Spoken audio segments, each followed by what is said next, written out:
Namaskar. Hello, friends. Why did the sages of the yore have to do penance for many years? We have read from mythological stories that sages did hard penance for hundreds or even thousands of years. Why did they have to do it before they acquired spiritual wisdom? That is jnana. Was it because God is hard to satisfy? As if he is someone like us with some of the typical human weaknesses? Was it because there was a long waiting list and God had a small quota of those who would be given jnana? Was it because God is dwelling too far out in the space, many light years away, and so the penance and the prayers took a long time to reach and get registered with God? I would think the purpose of long penance is to bring about a change in the mind of the person doing the penance, to prepare him to receive the jnana, to make him worthy of receiving the jnana. Since this has to happen at the level of the mind, and since mind is like a very stubborn child, one had to remain engaged in penance for a long time. Besides, the long penance showed a real and sincere interest in acquiring jnana, and it confirmed the person's resolve to remain detached from the physical world. Another way of looking at it could be that a typical worldly person is like a piece of natural rock. A sculptor has to patiently go on chiseling the rock, little by little, to finally leave a beautiful sculpture. Similarly, a sincere spiritual seeker has to keep chipping away the unnecessary stuff in his mind in the form of all kinds of worldly desires and fears, so that the real spiritual jnana that was covered gets revealed. One more angle is that in the olden yugas, like Satya, Treta and Dwapar, man's lifespan was much longer than what it is in the present Kali Yuga. So the sages could remain engaged in long penances. A spiritual seeker seeks to stop seeking the physical.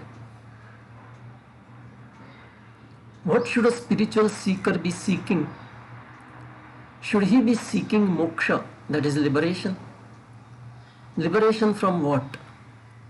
From the cycle of birth and death? But do we know for sure in our conscious experiential awareness that we have been passing through many cycles of birth and death? Most of us don't know that. Then what is the relevance of that liberation? I feel the definition of spiritual seeking should be in a negative sense. A spiritual seeker is not seeking anything that is clear and tangible. He is actually seeking to stop seeking. All along, as a worldly person, he has been seeking many things in this physical world. As a spiritually inclined person, he starts getting weary of that seeking.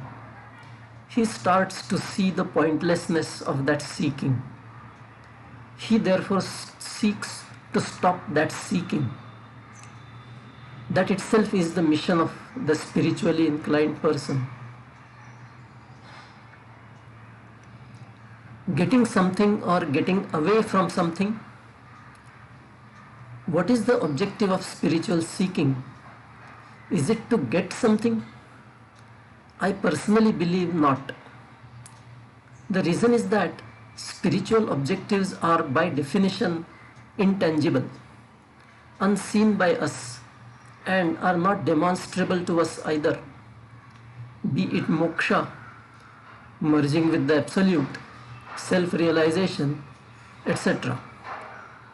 So we can only proceed to attaining those objectives out of sheer faith, out of a belief in the wise sages over the eons who have vouched for those objectives.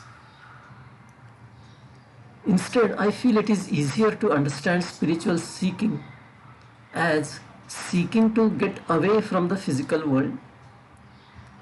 Our scriptures tell us categorically that we are fundamentally a soul that has forgotten its true divine identity and has become enamored of this enticing physical world based on duality. In fact, the worldly life is so enchanting, so addictive, that we all want to keep on stumbling and rising again through it, while all the time hoping for something better sometime in future. In that sense, it is like gambling. A gambler keeps losing many and winning a few, and that is enough for him to keep going. The worldly life is similar. We have a few good things coming our way among many bad things, but that keeps us going.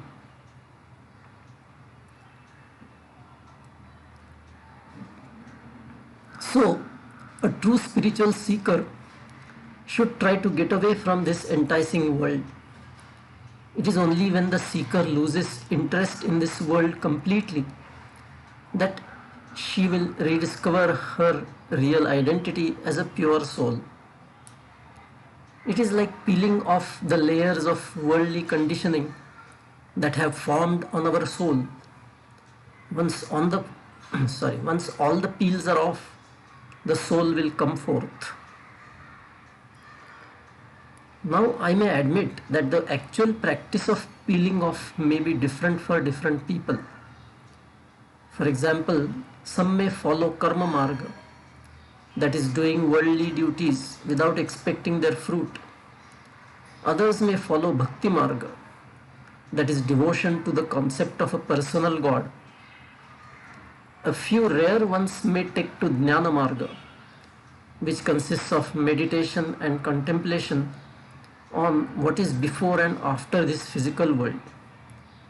However, they all basically consist of reducing worldly interest. It is therefore important for a serious spiritual seeker to keep in mind that his fundamental objective is to reduce worldly interests and bring them to zero. There may be various milestones that different seekers may attain, like inculcation of noble values like honesty, non-violence, helping others through social service, charity, etc., love for all living beings, etc., etc. But we have to remember that they are not the ultimate goal, since they are still in the realm of the physical. They are directed towards physical. If we remain stuck with these, which are at best means, then we may not achieve the end. Then it may amount to missing the wood for the trees. How can we reconcile worldly life with spiritual pursuit? Most spiritual seekers at the beginning of their spiritual journey have a real difficulty in reconciling their worldly outlook with their spiritual pursuit. At that stage, a seeker tends to be like a swimmer holding on to the river bank, that is worldly life, and wanting to cross to the other bank, that is the spiritual goal. But as we can appreciate, we cannot cross over to the far bank of the river unless and until we leave the near bank. Likewise, a serious spiritual pursuit is almost impossible until and unless one loses all interest in the worldly matters. How can this leaving of the near bank happen? So long as one is in a worldly situation, in an active way, one needs to be as well equipped to handle it as possible. Here, note my emphasis on in an active way. What I am driving at is this: If one is running a business or doing a job with very common worldly objectives to achieve, he will certainly need to work in an appropriate worldly way to achieve those worldly objectives. So I would say that the traditional concept of ashramas should be useful here. One should pass through brahmacharya and grihastha ashram in the normal manner, albeit righteously, that is, by following dharma, and then fulfill one's worldly desires as also obligations to others as honestly and conscientiously as possible. The predominance of sattva guna during this phase can help one pursue the correct objectives of this phase in the correct dharmic way while remaining God conscious. Yes, it may mean making a little less profit, for example, in a business, or missing a promotion because you refuse to do something irregular at the boss's behest and hence he deprived you of a promotion. But you will still be able to fulfill grihastha ashram responsibilities in a reasonable manner. Like our Guru says, so long as you haven't reached the highest vairagya, that is detachment, like Santa Tukaram, for example, there is no point in you unnecessarily trying to be as ascetic as him until you reach the stage where even if you forget a bag containing $1 million and don't even miss a heartbeat when you come to know about it, you have to take care of worldly aspects of your life. Yes, but let me repeat, Sattva Guna helps you to moderate your worldly conduct and achieve a reasonable balance between worldly and godly conduct. However, when one feels that he has discharged his grihasthashram phase properly and he is now in a position to pass over into vanaprasthashram and sannyasashram, he should first bring down his active involvement in the worldly activities. This may need to be somewhat gradual, which is the vanaprastha phase, a preparation for the sannyasa. During the vanaprastha phase, one gradually reduces his interest in the world and works towards establishing complete vairagya. When one is able to fully withdraw from active worldly life and durable vairagya is firmly established in his mind, he will be liberated while still alive. That liberation is freedom from the desires and worries and fears relating to the physical world. It can happen even when one is still living among his family and in a normal way. The liberation is at the mental level. He has no desires or undesires for anything, and hence he is not bound to the world in any manner.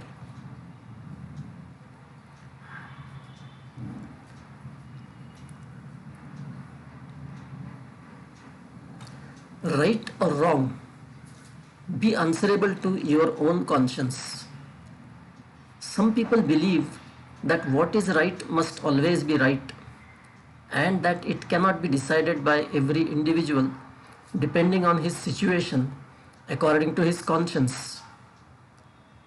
However, I feel that the concept of right or wrong is rooted in this physical world that is essentially based on duality. It is therefore natural that right or wrong will be relative to the prevailing situation at a given moment. It cannot be universally valid, nor can it remain eternally constant. Speaking truth is a noble principle, but it cannot be a universal one. I will just take one example. Consider a person who is a hypertension and heart patient. Doctors advise avoiding giving any shocking news to that person. So, it may entail not telling him the truth, for example, of some near and dear one's serious illness, accident, or death.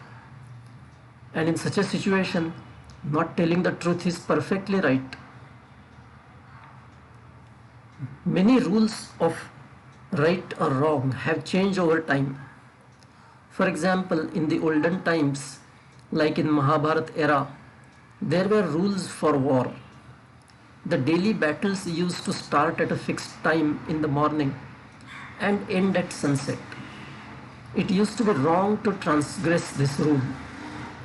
However, later and even today, we find guerrilla warfare common, and attacking the enemy at night, even when they are sleeping, is not considered wrong. Also, in the olden times, women and children and basically all civilians were never attacked.